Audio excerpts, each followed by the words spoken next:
Napanood na kaya nila ang video na to? Ano kaya yung magiging reaksyon nila? Lalo kay Tariela, kay Risa, kay Kiko, kay Tulpo.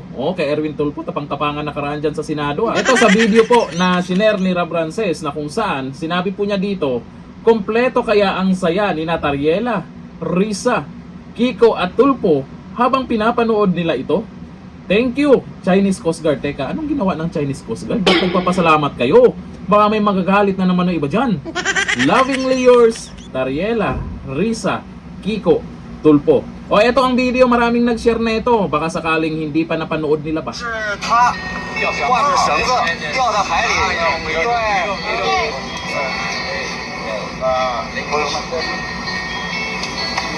我也搞不出China，那个才找到了中国。 Ang saya nila eh.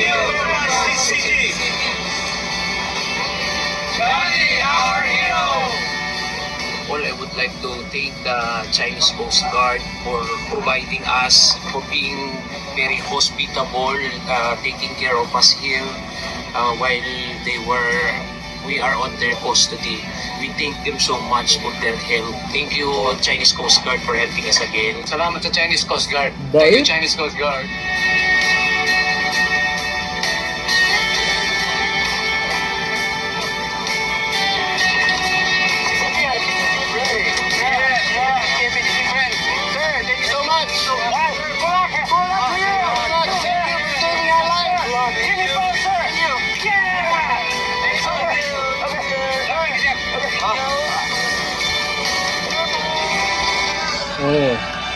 Akalain mo Chinese Coast Guard pa ang nag-rescue sa kanila.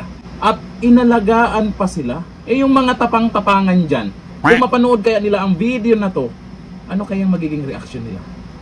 Tapang-tapangan, hindi naman talaga natin kaya. Sa totoo lang, kung magalit yung China, lalo na doon sa pinagyayaw-yaw ng isang senador na pauwiin, paano pag rumesback yung China? Yung mga OFW doon, pauwiin dito sa Pinas. Naman, etong ibang senador, nakisawsaw na naman, tapang-tapangan, pero dito talaga ako bumilig kay Senator Robin Padilla. Ito dapat talaga ang gagawin ng Pilipinas pagdating dyan sa usapin ng West Philippine Sea. Hindi naman natin pwedeng ibigay na lang o basta isuko na lang. Ito ang dapat gawin Buti pa itong si Senator Robin Padilla, alam niya kung ano yung dapat gawin ba. Sabi ni Senator Robin Padilla, hindi lahat ng problema ay kailangang patigasin sa komprontasyon. May mga pagkakataon na tahimik na pag-usapan ang tunay na solusyon. At naniniwala si Senator Robin Padilla na sa tamang dialogo, mas napangalagaan ang kapayapaan at interes ng ating bayan. Buti pa tong isang senador na to ganyan mag-isip. Kung mapanood man nila ang video na to, ewan ko lang kung kaya nilang panoorin to. Sarap maging kaibigan ng kapitbahay, di ba? At alam natin pag nagalit yung China, hindi natin kaya. Ayon po dito sa mga nag-comment. Sabi ni Arif Arsalan, bakit di yung mga Amerikano rescue kahit sa lindol at bagyo, Chinese pa? Sabi ni Dave Bravana, magagalit mga pink niyan. Itong mga to, ewan ko lang, puro ayaw daw nila sa China. Tapos mabalitaan na lang natin yung galawan ni Dunyor ay iba na rin. Nahihirapan yung mga yan sa pinaglalaban nila. Ay sabi ni Felora, nasa Iloilo pa naman si Hontiveros nakaraang araw, tapos mga Ilonggo seaman ang mga survivor. Dapat magsalita din si Hontiveros pala dito tungkol sa mga nerescue ng Chinese Coast Guard na mga seaman na kung saan ay di umano ay mga Ilonggo daw to. Sabi ni Mavic Madarang, China and Philippines are friends. Ganun naman dapat talaga. Ewan ko lang dito sa iba ay masyado namang pinapalaki ang issue po ng West Philippine Sea. Kunting post sa social media.